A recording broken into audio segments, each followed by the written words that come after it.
part of the Press Play Podcast Network. Look up in the sky. It's a bird. It's a plane. It's Superman. This is Jason J. Lewis, the voice of Superman on Justice League Action. This is Mark Wade, writer of Superman Burgoyne, and you're listening to the Krypton Report.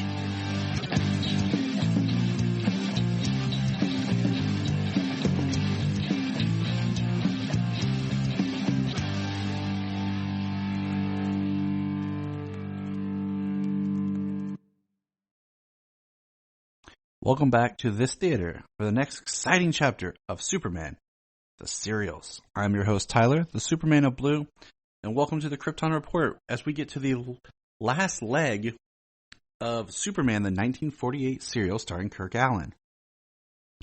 We're doing chapters 11 through 15, which ends the first movie serial. If you have not listened to the previous episodes, I would recommend going back and checking them out because this is just a summary of the serials as we dissect and kind of talk about what they were. Now, Chapter 11, Superman's Dilemma. They reuse a lot of footage in this from events that had taken place for action beats. And it really seems like they saved a lot of money. And by this point is where in my notes I'm writing down, are the serials too long?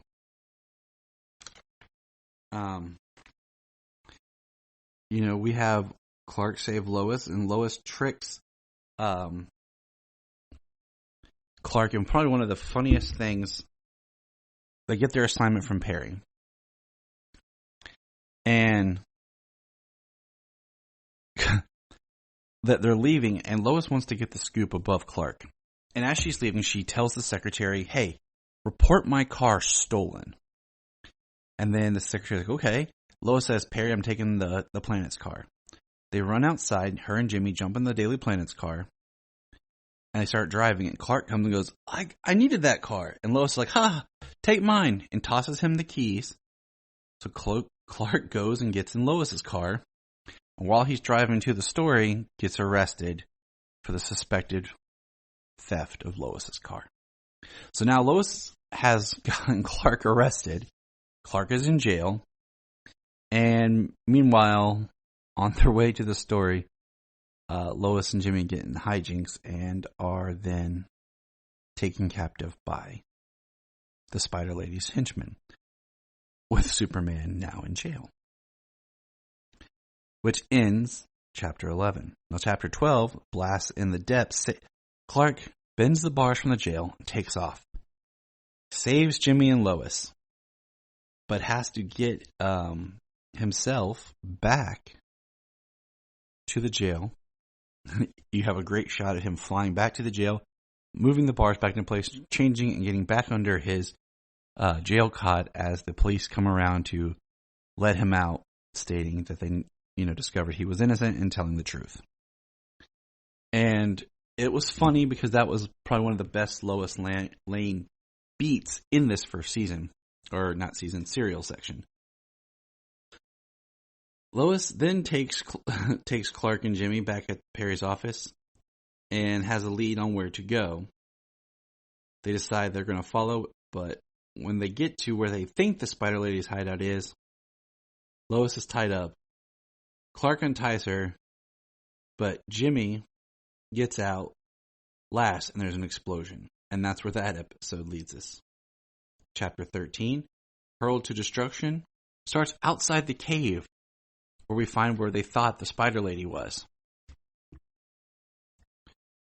Now, the henchmen are moving around. They use a dart gun built into a camera to trick some cops as they try to break into a museum, still looking for more refined kryptonite.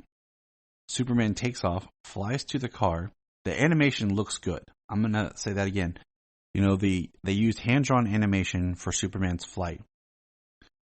The thugs switch clothes.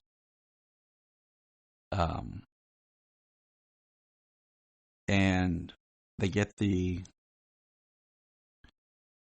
things that they need. But one of them gets taken to Perry's office. And in Perry's office, the thug is being interrogated and pushes Clark out the window. And that's where that chapter ends. Chapter 14. Superman at Bay. I made in my notes here, why do they never talk to the police first? There's so many instances of, quick, to the planet, then call the chief of police. I'll call the planet to have them call the police. Which doesn't make sense. But Perry goes on the ledge, saves Clark, and we find out that the Spider Lady's ray gun, is finally ready. The Spider Lady has Hackett set up and sent to jail. Hackett is standing outside the planet, and Lois and Jimmy see him. They're like, hey, that's Hackett. Let's get him.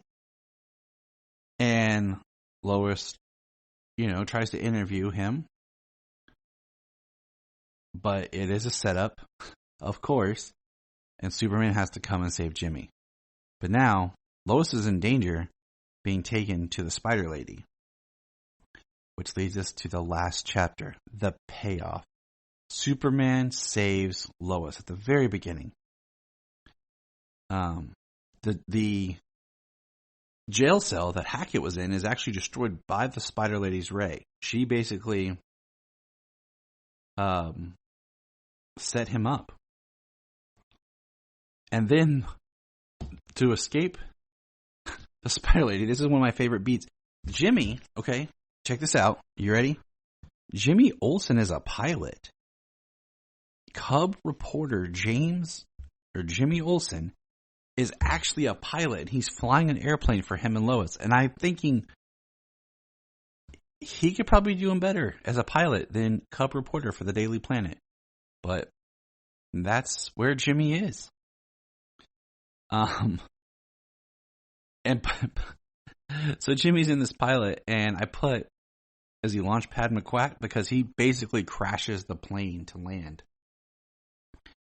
While being crashed, the Spider Lady's thugs blindfold Jimmy and Lois and take them in to see the Spider Lady. Clark is writing, figures out where the Spider Lady is, and flies in as Superman. He lands, he's met with kryptonite, but dragged into the Spider Lady's room. She's going to blow up the Daily Planet. But then Superman pops up. It was a trick. The kryptonite didn't infect him. Why? Because, in his words, he's wearing a thin layer of lead lining under his uniform. Let that sink in for a moment. Under his uniform. The lead is not protecting his face, his hands, the parts of his body that are exposed, just under his clothes. But that's enough for Superman to put the kryptonite away. And as the Spider Lady tries to escape, the ray is used and the Spider Lady is destroyed.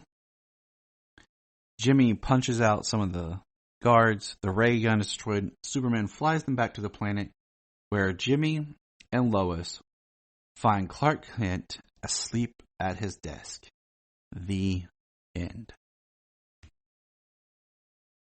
So that is the summary. And I know it's kind of short, but for yourself, dig into the serials. If you have an interest in watching any of them, please watch at least the first 2 episodes of A Spider Lady. Because you get the introduction, which is interesting. And, kind of jump around in the first one. Because you're going to get a flavor of Superman and Lois and Jimmy like you've not seen.